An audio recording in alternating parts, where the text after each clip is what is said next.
নমস্কার বন্ধুরা, শ্রাবণীর পাকঘরে সবাইকে স্বাগত জানাই। আশা করি তোমরা সবাই খুব ভালো আছো। আমিও খুব ভালো আছি। আজকে আমি বানাবো ঠাকুর বাড়ির স্পেশাল টমেটো পাবদার রেসিপিটা। তাহলে চলো, মাছগুলো সব বেছে ধুয়ে পরিষ্কার করে নিয়ে চলে এসেছি, আর জলও ঝরানো হয়ে গেছে। এবারে নুন হলুদটা মাখিয়ে নিতে হবে। দিয়ে দিচ্ছি পরিমাণ মতো নুন আর হলুদ। নুন আর হলুদ খুব ভালো করে মাখিয়ে নিয়ে আমি 5 মিনিটের মতো সাইডে রেখে দেব। আর সেই সময় একটা বড় সাইজের টমেটো, সেটা আমি খুব ভালো করে গ্রাইন্ডারে গ্রাইন্ড করে নেব।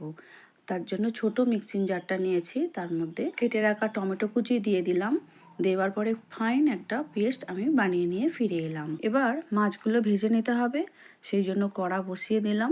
কড়ার মধ্যে সর্ষের তেল দিয়ে দিচ্ছি অল্প করেই, খুব বেশি তেল দেওয়ার দরকার নেই।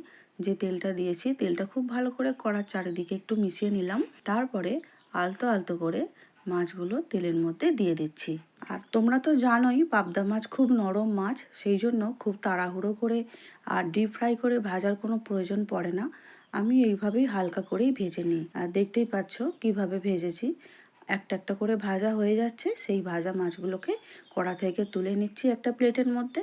আবার যেগুলো হয়নি সেগুলো একটু ভালো করে ভেজে নিচ্ছি। দেশ বা দেশের বাইরে, কাছের বা দূরের যে সকল বন্ধুরা এই মুহূর্তে ইউটিউব চ্যানেল থেকে আমার রান্না দেখছো, তাদের কাছে একান্তই অনুরোধ শ্রাবণীর পাকঘর চ্যানেলটিকে সাবস্ক্রাইব করে থেকে যাওয়ার।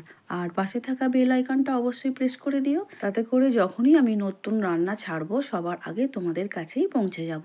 মাছগুলো ভাজা হয়ে গেছে, একটা প্লেটের মধ্যে তুলে নিয়েছি। এবারে কড়ার মধ্যে আবারও অল্প একটু সর্ষের তেল দিলাম, ওই 2 চামচের মতো। এবারে হাফ চামচ কালো জিরে দিয়ে খুব ভালো করে একটু ভেজে নিচ্ছি। ভাজার পরে 3 থেকে 4টে রসুনের টুকরো আমি ছোট ছোট করে, দেখতেই পাচ্ছ কিভাবে কেটে নিয়েছি, সেই রসুনের টুকরোগুলো খুব ভালো করে কালো জিরের সঙ্গে একটু ভেজে নেব।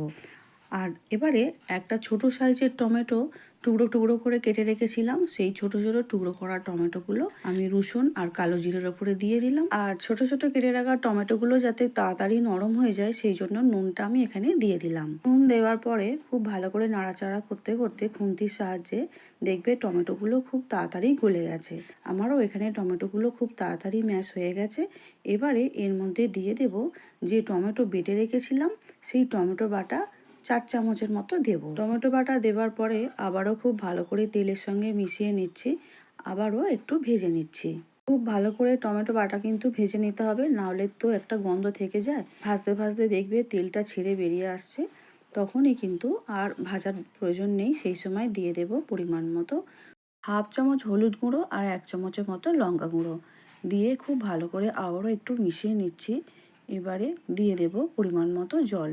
আমাদের টমেটো কিন্তু খুব সুন্দর করে ভেজে নেওয়া হয়ে গেছে। এবারে মিক্সির বাটি ধোয়া যে জল আছে, সেই জলটা দিয়ে দিলাম।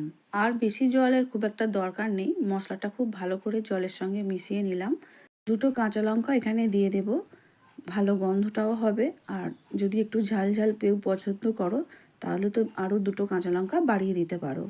আমি এখানে 2টো কাঁচা লঙ্কাই দিয়েছি। আর ঝোলটা খুব ভালো করে ফুটে উঠেছে। এই সময় ভেজে রাখা মাছগুলো ঝোলের মধ্যে দিয়ে দিচ্ছি। খুব বেশি নাড়াচাড়া করলে তো ভেঙে যাবে, সেই জন্য আলতো হাতে খুন্তির সাহায্যে এপিট ওপিট করে একটু ঝোলের মধ্যে দিয়ে দিলাম মাছগুলো। 3-4 মিনিট খুব ভালো করে ফুটেছে, আর ঝোলটা অনেক ঘনও হয়ে গেছে, দেখতেই পাচ্ছ। এবারে কিন্তু আমাদের একদম রেডি হয়ে গেছে টমেটো পাবদা মাছের রেসিপিটা। আমি একটা সার্ভিং প্লেটের মধ্যে এবারে তুলে নিচ্ছি। টমেটো পাবদা মাছের রেসিপিটা অসাধারণ হয়েছিল। আমার তো মনে হয় সর্ষে পোস্ত যদি বাড়িতে না থাকে, এইভাবে যদি বানিয়ে নেওয়া যায় তো আর কিছু লাগে না গরম ভাতের সঙ্গে। এই মাছের রেসিপিটা দিয়েই পুরো ভাতটাই খাওয়া হয়ে যাবে। তাহলে চলো, আজকের মতো আসছি। খুব ভালো থাকবে, সুস্থ থাকবে সবাই। দেখা হবে অন্য কোনো দিন অন্য ভিডিও নিয়ে। পুরো ভিডিওটা দেখার জন্য ধন্যবাদ।